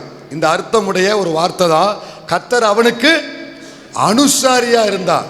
அதாவது யோசபாத் ராஜா இஸ்ரவேல் தேசத்தினுடைய ராஜாவோடு கூட சேர்ந்து, போகக்கூடாதவனோடு சேர்ந்து யுத்தத்துக்கு போயிருக்கிறான். இஸ்ரவேல் தேசத்து ராஜாவோடு கூட. இவன் இந்த யுத்தத்துக்கு போயிருக்க கூடாது. ஆண்டவர் விரும்பாத ஒரு யுத்தம், விரும்பாத யுத்தத்துக்கு கூட விரும்பாத ஒரு கூட்டத்தோடு இவன் சேர்ந்துட்டான். யுத்தத்துக்கு இவன் போகும் பொழுது இங்க என்ன நடந்துக்குன்னா, ஒரு கூட்டாளி ஒரு 3 பேரோடு சேர்ந்து இவன் கூட்டம் போட்டு, யோசபாத் கர்த்தருக்கு பிரியமானவன், ஆனா கர்த்தருக்கு பிரியமில்லாத நபரோடு சேர்ந்து கூட்டணி வச்சான். கூட்டணி வச்சு யுத்தத்துக்கு போறான். யுத்தத்துக்கு போகும் பொழுது அந்த எதிரி வந்து இவன் இஸ்ரவேல் தேசத்தை ராஜாவைத்தான் தாக்கும்படி வந்தான். ஆனா இவன் கூட வந்ததுனால அந்த எதிரி இவனை கொல்லபடி நெருக்கி வந்தாங்க. அம்பு இவனுக்கு விரோதமாய் வந்துச்சு. அம்பு இவனை கொல்ல வந்துச்சு. நம்ம ஊர்ல தப்பு செஞ்சவன் ஓடிடுவான், அவன் கூட நின்னவன் தான் மாட்டிக்கிட்டு வந்துருமா. ஒரு பழமொழி சொல்லுவாங்க, நொங்க புடுங்கி தின்னவன் ஒருத்தன் கூந்தலை புடுங்கி நக்குனவே மாட்டிக்கிட்டானா. அது கேள்விப்பட்டீங்களா? தெரியல, கேள்விப்படலையா? பட்டுங்களா? நொங்க மரத்தில் ஏறி அழகா பறித்து இறங்கி நல்லா வெட்டி சீவி நல்லா சாப்பிட்டுட்டு போட்டு போயிட்டான். அவன் போயிட்டான். ஏறின வேணும் எடுத்தவனும் ஒருத்தன் இந்த வழியாக வரும்போது நொங்கு கிடக்க அப்படின்னு எடுத்து உள்ள கொஞ்சம் போல ஒட்டிக்கிட்டு இருந்திருக்கு. அதை எடுத்துருக்கான். அன்னையாரம் பார்த்துட்டாங்க. அந்த மாதிரி இவங்க கூட்டணி போட்டு யுத்தத்துக்கு போயிருக்கிறான். உண்மையாகவே அந்த எதிரி யாரை தாக்க வந்தாலும் அவன் விலகிருக்கான். இந்த யோசபாத்தை குறி வச்சு சுத்திட்டாங்க, வளைஞ்சிட்டாங்க, ரவுண்ட் அப் பண்ணிட்டாங்க. இவன் தப்பிக்கவே முடியாது. இவன் மரணத்தின் விளிம்புக்கு வந்துட்டான். ஒரு வினாடி பட்டையை இவனை காலி பண்ணோம். இப்போ எத்தனை முறை இந்த விளிம்புல நம்ம போயிட்டு வந்திருக்கோம் தெரியுமா? ஒரு வினாடி. இந்த அளவு மட்டும் கொஞ்சம் கூடி இருந்தா இவரை காப்பாற்றிருக்க முடியாது. டாக்டர் சொல்லியிருக்காங்களா? அதான் விளிம்பு. 24 hours அதுக்கப்புறம் பார்ப்போம், ட்ரீட்மெண்ட் பார்ப்போம். இதுதான் விளிம்பு. இதுதான் மரணத்தின் விளிம்பு. அடுத்து என்ன நடக்குன்னு தெரியாது. இதுதான் மரணத்தின் விளிம்பு. எத்தனை பேர் எத்தனை முறை அந்த விளிம்புக்கு போயிட்டு வந்திருக்கோம். இப்போ யோசபாத் இருப்பது மரணத்தின் விளிம்புல இருக்கிறான். யாரும் அவனுக்கு உதவி செய்ய முடியாது. அனையாரம் பார்த்து, ஐயோ தெரியாம இவன் கூட வந்துட்டேனே, நான் மாட்டிக்கிட்டேனே அப்படின்னு கூக்குரலிட்டு இருக்கிறான். ஐயோ அவசியம் இல்லாம அனாவசியமா மடிஞ்சு போறேனே, எனக்கு உதவி செய்யுங்க தேவனே, நான் சாகக்கூடாது, எனக்கு உதவி செய்யுங்க. கத்தி கூப்பாடு போட்டிருக்கிறான். அவனுடைய மரணத்தின் விளிம்பு நேரத்தில் கர்த்தர் அவனுக்கு அனுசாரியா இருந்தார். கர்த்தர் அவனுக்கு அனுசாரியா இருந்தார்.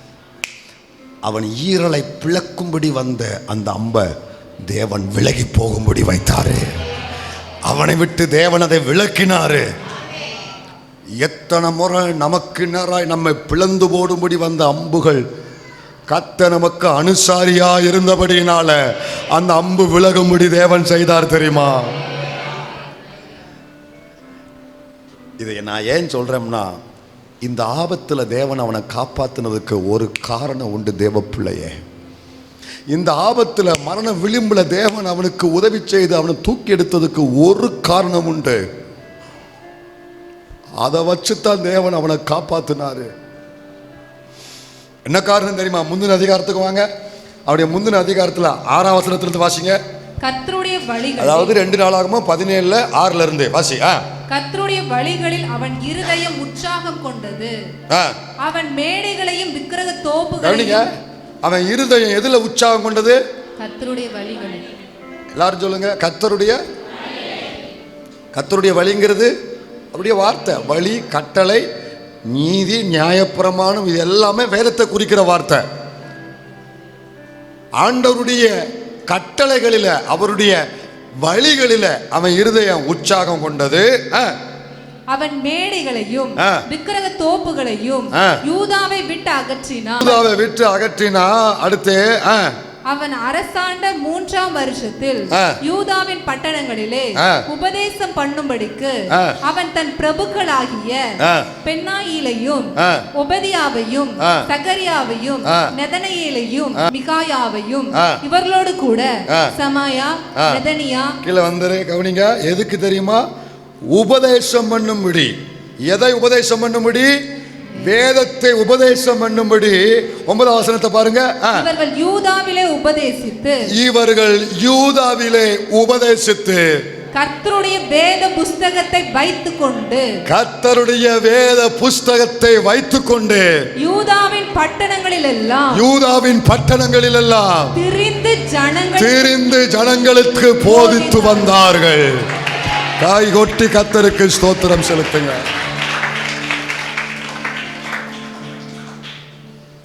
இது ஆண்டவர் மனதில் வைத்திருந்தார். தன் வேதம் மறக்கப்பட்ட நாட்களில், வேதத்தை ஜனங்கள் முதுகுக்கு பின்னால தூக்கி எறிந்த நாட்களில் யோசபாத் இருதயம் வேதத்தின் மேல ஒரு வைராக்கியம் கொண்டது, வேதத்தின் மேல ஒரு தாகம் கொண்டது. அவன் வந்த உடனே செய்த முதல் ரெஃபர்மேஷன், முதல் உயிர் மீட்சி, முதல் ஒரு சீர்திருத்தம் என்ன தெரியுமா? தேசமெங்கும் வேதத்தை முக்கியப்படுத்தும்படி ஒரு கட்டளை போட்டான். சில ஆசாரியர்கள், லேவியர்களை நியமிச்சான். நீங்க தெருவா போங்க, வீடு வீடா போங்க, ஏரியாவா போங்க, வேதத்தை எல்லாருக்கும் போதிங்க. இந்த வேதத்தை கனப்படுத்தினா, வேதத்தை முக்கியப்படுத்தினா. அதனால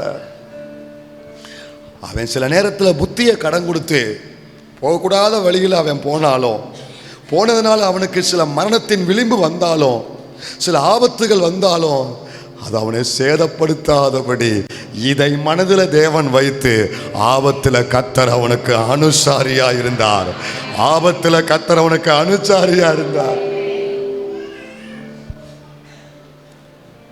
இந்த வேதத்தை கனப்படுத்துகிற பிள்ளைங்களுக்கு அவன் இருக்கிற எல்லையில், அவன் போகிற இடத்துல அவனுக்கு எவ்வளோ பெரிய ஆபத்து வந்தாலும் அந்த இடத்துல அவனுக்கு துணை நிற்பதற்கு ஒரு தேவன் இருக்கிறாரு.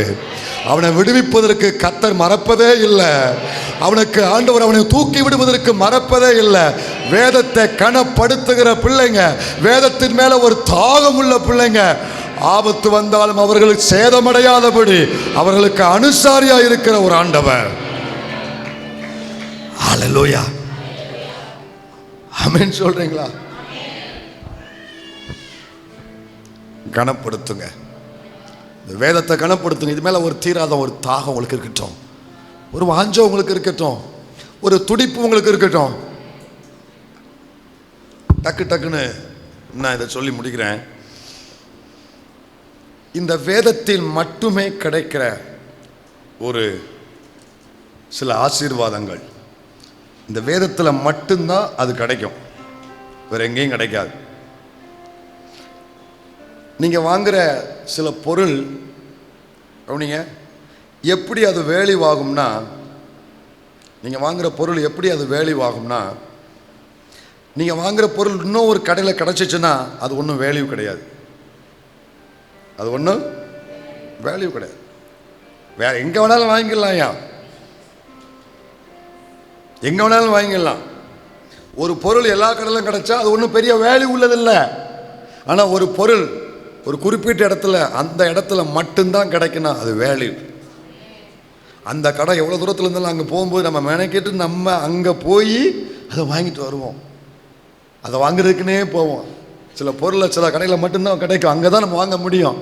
அப்போ அந்த பொருள் என்ன உள்ளது? வேல்யூ உள்ளது. கவனிங்க, இப்போ நான் சொல்ல போகிற சில ஆசீர்வாதங்கள் வேற எங்கேயுமே கிடைக்காது, இதில் மட்டும்தான் கிடைக்கும். இதில் மட்டும்தான் கிடைக்கும். அப்படின்னா இது என்ன உள்ளது? வேல்யூ உள்ளது. நம்பர் 1 பேதுரு 1 பேதுரு 2:3 வாசி. 1 பேதுரு 2:3. நீங்கள் வளரும்படி புதிதாய் பிறந்த குழந்தைகளைப் போல திருவசனமாகிய களங்கமில்லாத ஞானப்பாலின் மேல் வாஞ்சையாயிருங்கள். கவனிங்க, வேதத்தில் மட்டுமே, கவனிங்க, வேதத்தில் கிடைக்கிற ஆசீர்வாதங்கள்னு சொல்லக்கூடாது, வேதத்தில் மட்டுமே கிடைக்கிற ஆசீர்வாதம். நம்பர் 1 என்னன்னா ஆவிக்குரிய வளர்ச்சி. ஆவிக்குரிய வளர்ச்சி இந்த வேதத்தில் மட்டுமே கிடைக்கிறது. ஆவிக்குரிய வளர்ச்சி இந்த வேதத்தில் என்ன கிடைக்கும்? ஆவிக்குரிய வளர்ச்சி கிடைக்கிறது. பேதுரு சொல்றாரு, நீங்கள் வளரும்படி நம்ம என்ன செய்யணும்? என்ன செய்யணும்? வளரணும். வளரணும். ஒரு செடி என்ன செய்யணும்? ஆண்டவரே சொல்ற பிள்ளைங்களை ஆசீர்வதிங்க. ஒரு செடி என்ன செய்யணும்? வளரணும். ஒரு மரம் என்ன செய்யணும்? வளரணும். ஆசீர்வாதத்து மேல அவ்வளோ வாஞ்சண்ண. ஒரு பிள்ளை என்ன செய்யணும்? வளரணும். வளரணும். அதான் தேவ சித்தம், வளரணும். ஒரு குழந்தை என்ன செய்யணும்? வளரணும். புரியுதா? அப்போ நம்ம ஆவிக்குரிய ஜீவியத்தில் நீங்கள் 40 வருஷம் இருக்கலாம், 50 வருஷம், 60 வருஷம், அல்லது 20, 10, 15, 5, 2 இப்படி இருக்கலாம். ஆனால் ஆரம்பத்தில் இருக்கிற மாதிரி இப்போ இருக்கக்கூடாது. உங்களுக்குள்ள ஒரு வளர்ச்சி காணப்பட வேண்டும். ஆவிக்குரிய ஜீவியத்தில் வளர வேண்டும். சொல்றது புரியுதா உனக்கு? இருக்கிற மாதிரியே இருக்கக்கூடாது. இருந்தா அபாயம், ஆபத்து. 6 மாதம் பிள்ளை தவழும் போது பார்க்க அழகாக இருக்கும். தவழும் போது அது பார்க்கறதுக்கு அவ்வளோ சந்தோஷமாக இருக்கும். ஐயோ, என் பிள்ளை தவழுகிறத அப்படியே உலக அதிசயத்தில் ஒன்றா சேர்த்துருவோம் நம்ம. என் பிள்ளை தவழ்ந்துருச்சு, அதை போட்டோ எடுத்து ஊருக்கே அனுப்பி, அது குப்புற விழுந்துருச்சு, அது குப்புற விழுந்துருச்சு, அது அவ்வளோ சந்தோஷமாக இருக்கும். 15 வயசில் தவந்தா ஏதோ ஏதோ தவறு நடந்திருக்கு, ஏதோ சம்திங் ராங், ஏதோ கோளாறு இருக்கு, ஏதோ ஒரு பாதிப்பு இருக்கு அந்த பிள்ளைக்கு. அப்போ வளர்ச்சி ரொம்ப அவசியம். ஆவிக்குரிய இந்த வளர்ச்சி எங்க கிடைக்குன்னா இந்த வேதத்தில் மட்டும்தான் உங்க ஆவிக்குரிய ஜீவியத்துக்கு வேண்டிய வளர்ச்சி கிடைக்கும். இது வேற எந்த அப்போலோ மெடிக்கல்லையும் கிடைக்காது, சாந்தி மெடிக்கல்லையும் கிடைக்காது, இல்லையா? வேற என்ன மெடிக்கல் இருக்கு இந்த ஊர்ல? வேற எந்த மெடிக்கல்லையும் கிடைக்காது. இதற்கு வேற எங்கேயும் கிளைகள் இல்லை. உங்கள் ஆவிக்குரிய ஜீவியத்துக்கான வளர்ச்சி இந்த வேதத்தில் மட்டும்தான் உண்டு.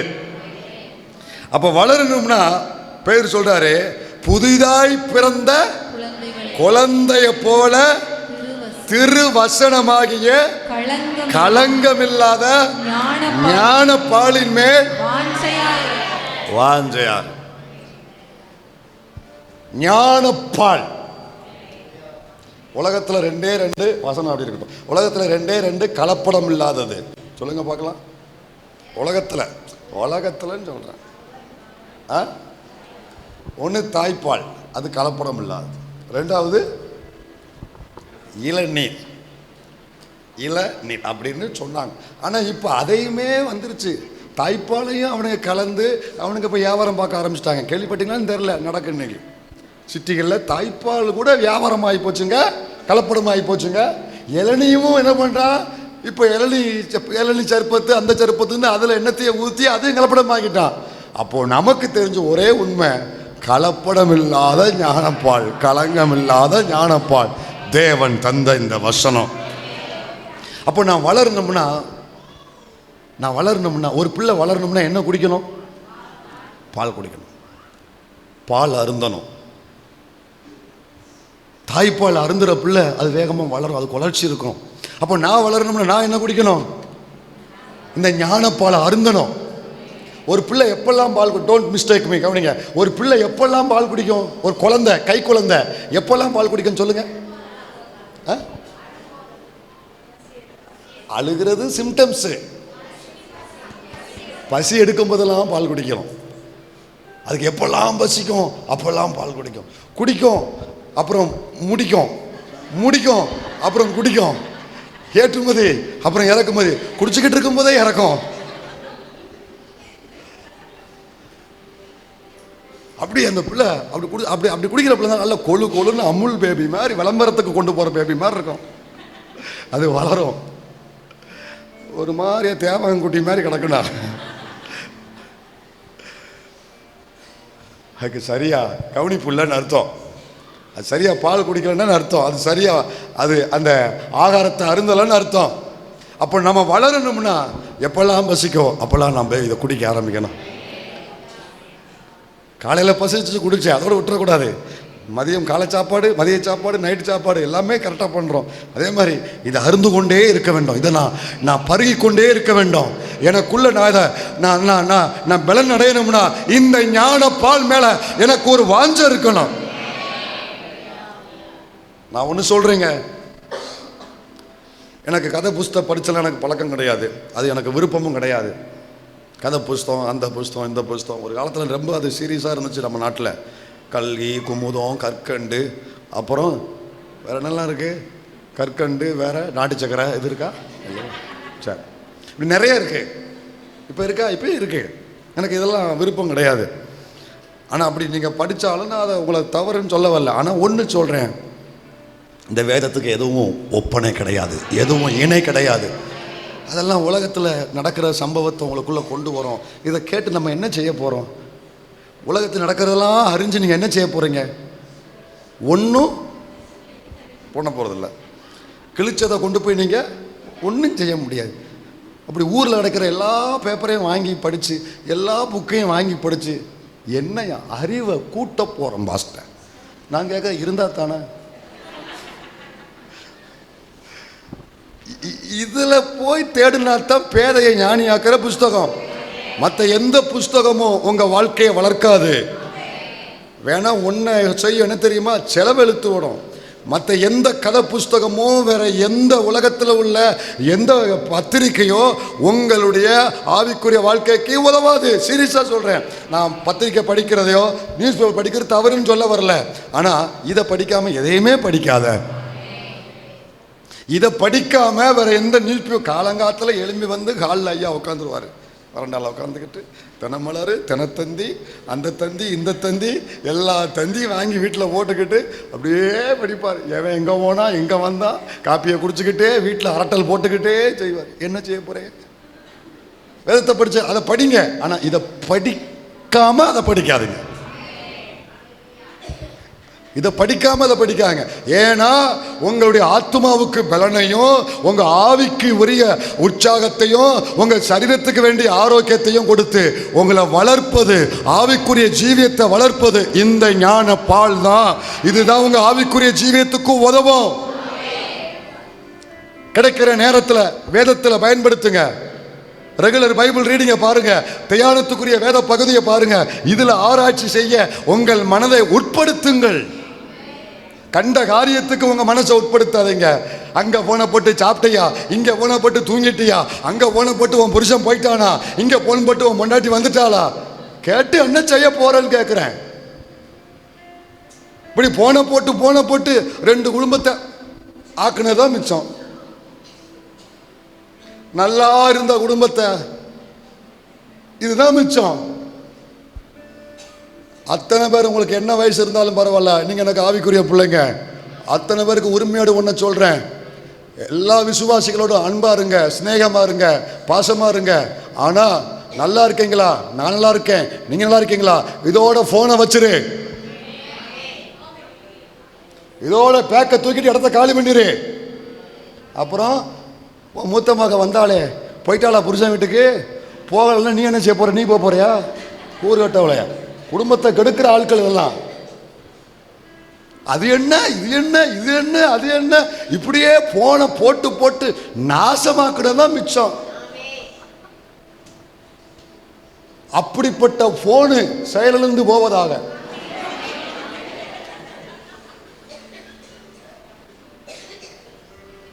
எங்க அவசியம் இல்லாததுக்கு நேரத்தை செலவழிக்காதீங்க.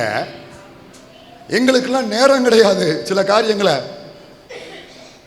அவசியம் இல்லாததுக்கு நம்ம ஜனங்களுக்குள்ள இருக்கிற ஒரு அவலட்சணம், வேதனைக்குரிய ஒரு சம்பவம் என்ன, அவசியம் இல்லாததுக்கு மணி கணக்கா. ஒன்று சொல்றேன், மொத்த விசுவாசி சொல்றேன், ஒரு விசுவாசி இன்னொரு விசுவாசிய நல்லா இருக்கிறேன்க்கா, நல்லா இருக்கீங்களா, ஜெபம் பண்ணிக்கோங்க இந்த காரியத்துக்காக, இப்போ பரவாயில்லக்கா, இதோட இடத்த காலி பண்ணிடணும், அது எங்கே வாங்கினா இது எங்கே வாங்கினா, இந்த அனாவசியமான பேச்சுகள் விசுவாசிகளுக்குள்ளே இருக்கக்கூடாது. அவங்க குடும்பம் சார்ந்த காரியங்களுக்குள்ள நீங்கள் மூக்க நுழைக்கக்கூடாது. தேவையில்லாத காரியத்துக்குள்ள நீங்கள் போகக்கூடாது. இது போகணும்னா இப்போ எனக்கு தெரியாமல் இருக்கலாம், எல்லாம் மீறி போகும் பொழுது என் காதுக்கு வரும், 2 பேரையும் வெட்டி தூர எறிவேன் நான். புரியுதா? கவனமா இருங்க. ஆகாத சம்பாஷணை நல்லொழுக்கத்தை கெடுக்கும், குடும்பத்தை கெடுக்கும், சபையை கெடுக்கும். ஒரு லிமிட்டா இருக்கணும். யாரா இருந்தாலும் சரி. அவங்க அக்கா, அந்த அக்கா ஆவியில நல்லா நிறையிறாங்க பாஸ்டர், அந்த அக்கா அந்நிய பாசை அப்படி பேசுறாங்க, அதை பார்த்தாலே எனக்கு அப்படியே மனசெல்லாம் முழுவது. ஆனால் தான் அந்த அக்காட்ட நான் ரொம்ப பிரன்ஸ் சீப்பு வச்சிருக்கிறேன். அந்த அக்கா எனக்கு ரொம்ப, அவங்க ரொம்ப எனக்கு என்ன ரொம்ப, அவங்க ஆவியில நிறைய, அவங்க அந்நிய என்ன பாசை பேசுறாங்க, அந்நிய பாசை பேசுறாங்க. அந்த அக்காவுக்கு அந்நிய பாசை எல்லா பாசையும் தெரியும். தமிழ், கன்னடம், மலையாளம், தெலுங்கு, ஹிந்தி 1652 பாசை அந்த அக்காவுக்கு தெரியும். அது உனக்கு தெரியாது. இனி பார்க்கறது இங்க பேசுற அந்நிய பாசையை மட்டும்தான். வீட்டில் போய் பாரு, எல்லா பாசையும் அங்க உனக்கு தெரியும். புரியுதா உங்களுக்கு?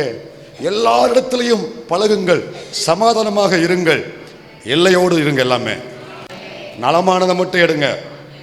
அவசியம் இல்லாத எந்த பேச்சு யாருக்கிட்டையும் வச்சுக்கிட கூடாது. நான் சொல்றது புரியும் நினைக்கிறேன். எல்லாருக்கும் புரியுதா இல்லையோ? புரிய வேண்டியவங்களுக்கு புரியும். அப்புறம் பாஸ்டர் கிட்ட நின்று என்னமோ ரொம்ப நேரம் பேசிக்கிட்டு இருந்த, என்ன பேசுன, வா நான் சொல்றேன் உனக்கு, வா சொல்றேன்றேன் நான் உனக்கு. நான் சொன்னேன், பாஸ்டர் மாட்டையும் சொல்லியிருக்கேன், எல்லாரும் சொல்லியிருக்கேன். யாராவது இடக்கு முடக்க அல்லது அது என்ன இது ஒன்றுன்னு கேட்டாங்கன்னா ஏன்ட்ட அனுப்பிவிடு, நான் தெளிவாக சொல்லி விடுறேன் அவங்களுக்கு. அவசியம் இல்லாத கேள்விகள் எல்லாம் அவசியம் இல்லை.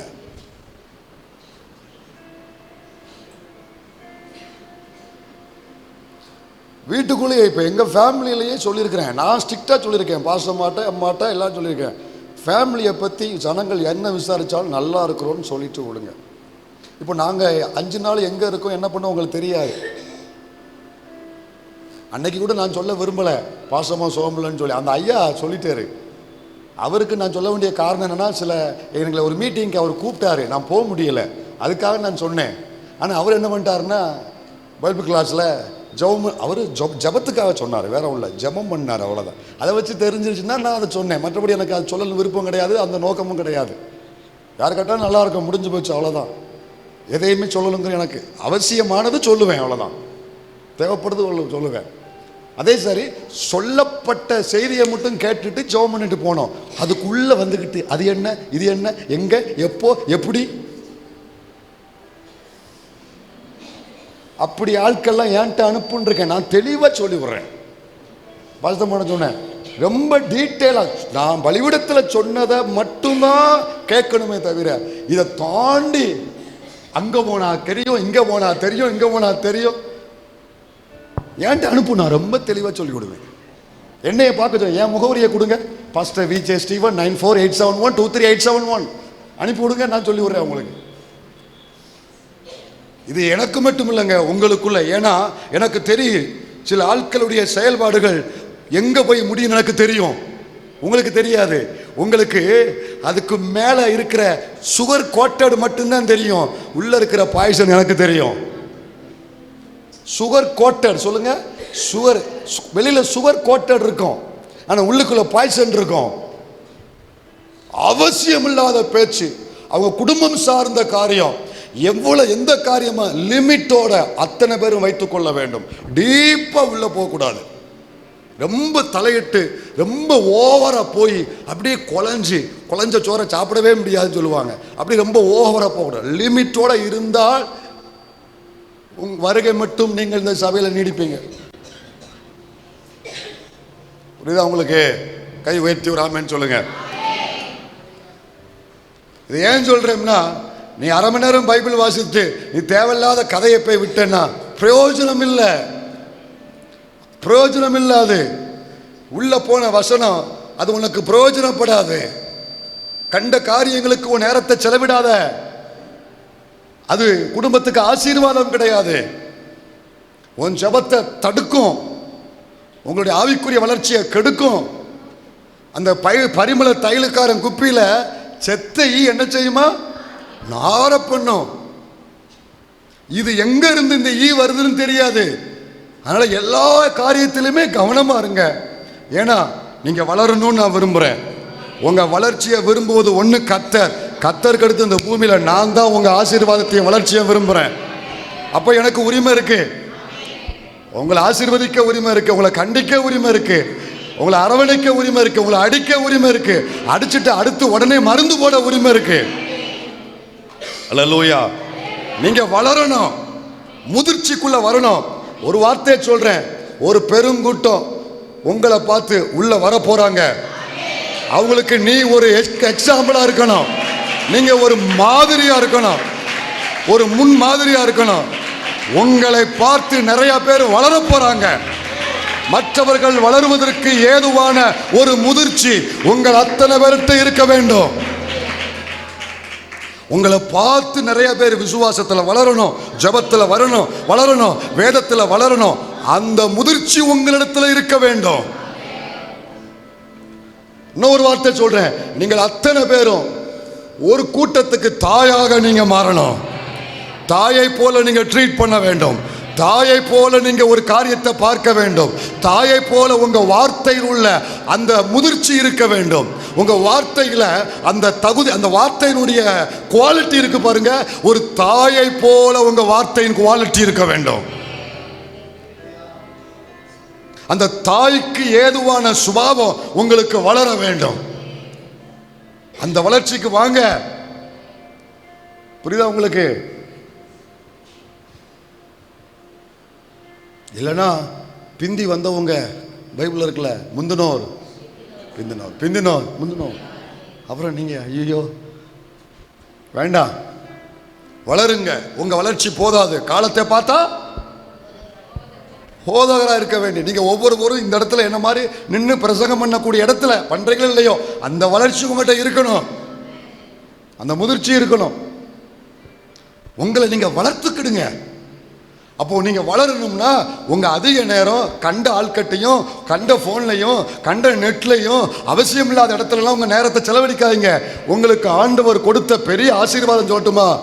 உன் பேங்க்ல பணம் இல்லாம இருக்கலாம், பாக்கெட்ல பைசா இல்லாம இருக்கலாம், ஆனா உனக்கு கொடுத்த காலமும் நேரமும் அதை விட விலையேற பெற்றது. அதை வேற எங்கேயும் இன்வெஸ்ட் பண்ணாதீங்க, வேஸ்ட் பண்ணாத. பார்க்குற ஆட்கள் கையில் எடுத்து 1000 ரூபாய் கையில் கொடுப்போமா? கொடுக்க மாட்டோம். வீணா இருந்தா நீ வச்சு கொடுப்ப மாட்டோம். அதை விட விலையேற பெற்றது உங்களுக்கு இருக்கிற காலமும் நேரமும். அது ஆவிக்குரிய ஜீவியத்துக்கு வளர்ச்சிக்கும் ஆண்டவர் விரும்புகிற காரியத்துக்கும் மட்டுமே அதை நீங்க இன்வெஸ்ட் பண்ணுங்க. இப்போ ஒருவேளை ஏதாவது இருக்கும்னா இப்போ வெட்டிட்டு அதெல்லாம் மாத்திக்கிட்டு கொஞ்சம் கொஞ்சமா குறைச்சு மொத்தத்தில் அதை சரி பண்ணிக்கிட்டு நீங்க இதுல செலவழிச்சு பாருங்க. ஏன்னு சொல்றேன்னா, நீங்க ஒவ்வொருவரும் ஒரு சின்ன சின்ன கூட்டத்தை நீங்க வழிநடத்தக்கூடிய அளவுக்கு ஒரு காலம் சீக்கிரம் வரப்போகுது. உங்களுக்கு கீழே ஒரு 10-15 பேர் நீங்க அவங்கள வளர்க்கணும். அப்படின்னா தாய் வளர்ந்தாத்தான் தான் பிள்ளையை வளர்க்க முடியும். நீங்க அத்தனை பேரும் தகப்பன்மார்கள், நீங்க அத்தனை பேரும் தாய்மார்கள். வயசு கம்மியா இருந்தாலும் நீங்க ஒரு கூட்டத்துக்கு தாயா எழும்ப போற.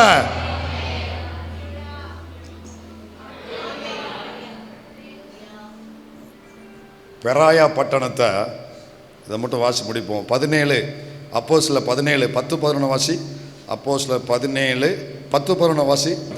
உடனே சகோதரர் ராத்திரி காலத்திலே பவுலையும் சீலாவையும் பெரோயா பட்டணத்துக்கு அனுப்பிவிட்டார்கள். பெரோயா பட்டணத்துக்கு அந்த ஜனங்களை பத்தி பேசுறாங்க. அடுத்த வசனம், அந்த பட்டணத்தார் மனோவாஞ்சையாய் வசனத்தை ஏற்றுக்கொண்டு. அவங்க வாஞ்சை எதன் மேல இருந்துச்சு? பேசுறதுக்கு காரியம் இல்லாமையா? நிறைய இருக்கும், எல்லார் வீட்லயும் காரியம் நிறைய இருக்கு. ஆனா இதெல்லாம் மனுஷன்ட்ட பேசி பிரயோஜனமே இல்லை.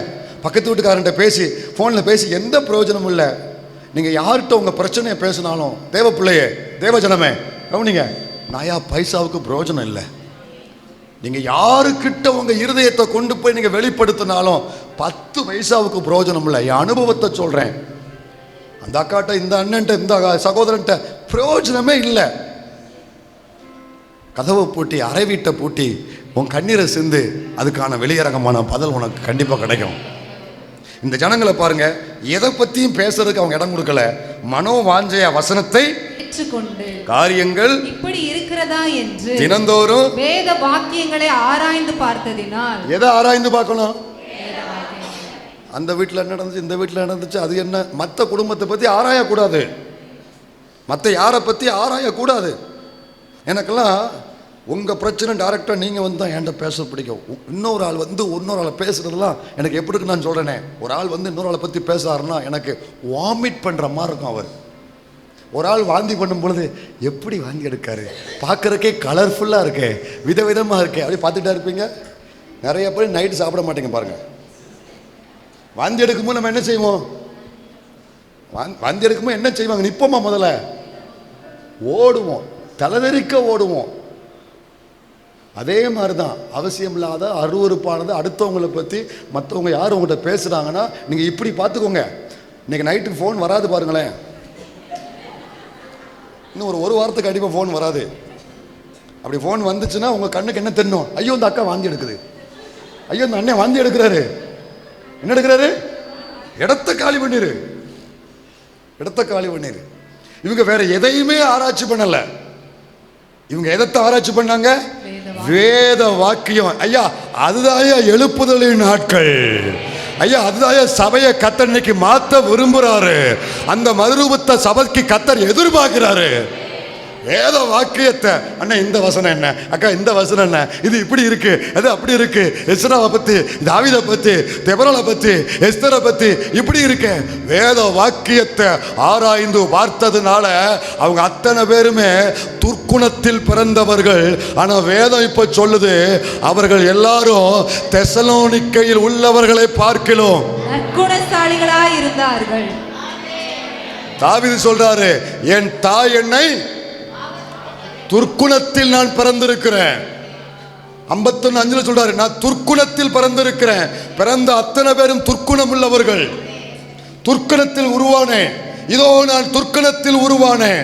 அப்ப துர்க்குணம் உள்ளவர்களை நற்குணசாலிகளாய் மாற்றுவது என் சத்திய வேதம் ஒன்று மாத்திரம். கர்த்தர் அருளின சத்திய வேதம் ஒன்று மாத்திரம் என்னை நற்குணசாலிகளாய் மாற்றும்.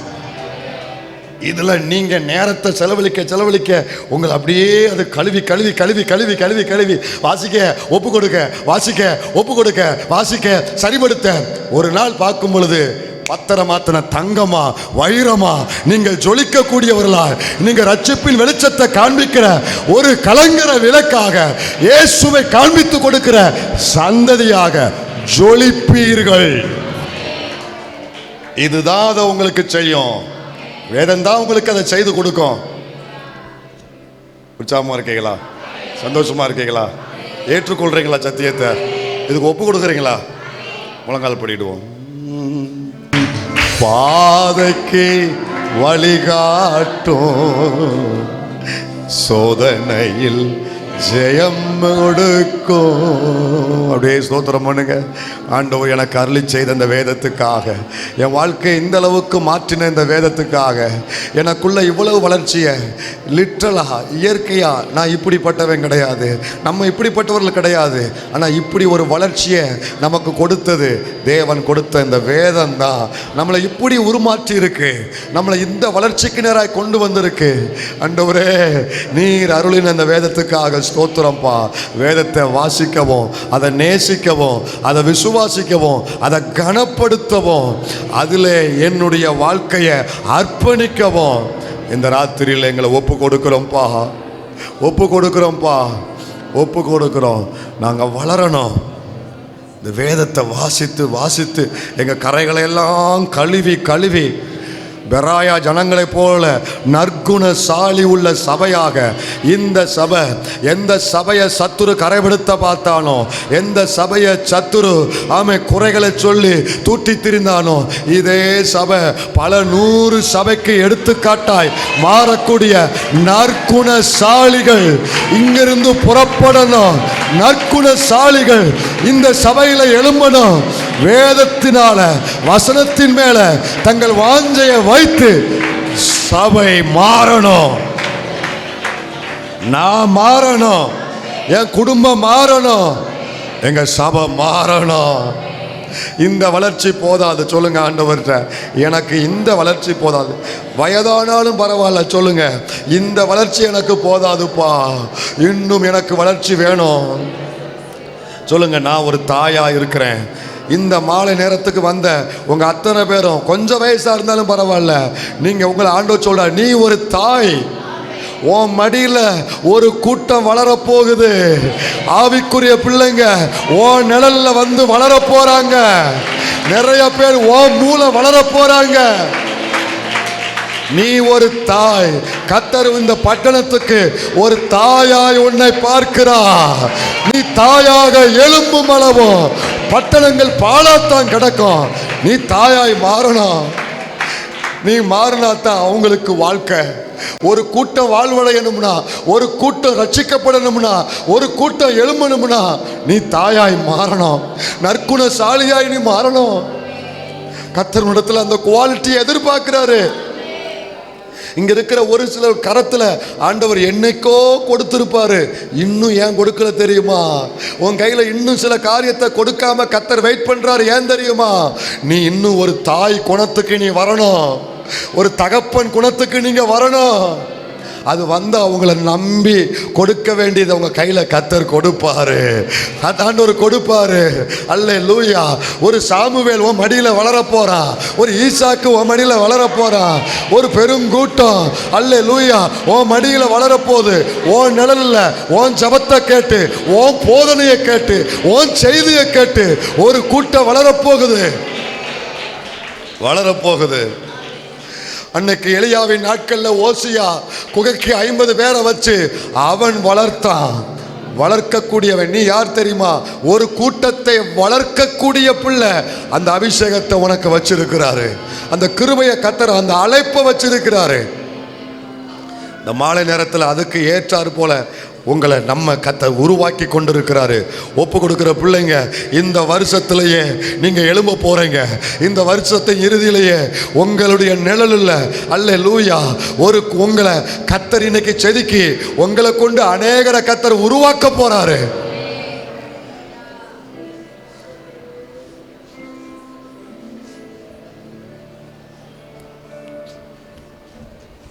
வீட்டில் கொஞ்சுவதற்கு உனக்கு ஒரு பிள்ளை இல்லாமல் இருக்கலாம். ஆனால் உன் ஜபத்திலையும், உன் முழங்கால்லையும், உன் உபதேசத்திலையும் ஒரு ஆவிக்குரிய சந்ததி உனக்கு கர்த்தர் வச்சிருக்கிறாருங்கிறத மறந்துடாத. ஒரு ஆவிக்குரிய சந்ததி உனக்கு இருக்கு. அவர் தமது சந்ததியை கண்டு திருப்தியானது போல உனக்கு ஒரு சந்ததி இருக்குமா? யார் சொன்னா? யார் சொன்னா நீ பிள்ளையற்றவன்னு? உனக்கு ஒரு பெரிய சந்ததியை கர்த்தர் வச்சிருக்கிறாரு. ஒரு ஆவிக்குரிய சந்ததி உன்னை நம்பி கர்த்தர் ஒரு ஆவிக்குரிய சந்ததியை உனக்கு வச்சிருக்கிறாரு. ஒரு பெருங்கூட்டத்துக்கு நீ தான் தாய், நீங்க தான் தகப்பன். அதற்கு என்ன வளர்ச்சி என்னிடத்துல காணப்படணுமோ அந்த வளர்ச்சிக்கு என்ன இந்த ராத்திரியில் ஒப்பு கொடுக்குறேன். எங்களை இந்த சபையை மொத்தமும் ஒப்பு கொடுக்குறோம், அர்ப்பணிக்கிறோம். வேதத்தை நேசிக்கிற பிள்ளைங்களுக்காக ஸ்தோத்திரம். இந்த ஜனத்தை ஆசீர்வதி. உம்முடைய ஜனத்தை நான் ஆசீர்வதிக்கிறேன். மகிமைப்படும் இயேசுவின் நாமத்தில் பிதாவே, ஆமென்.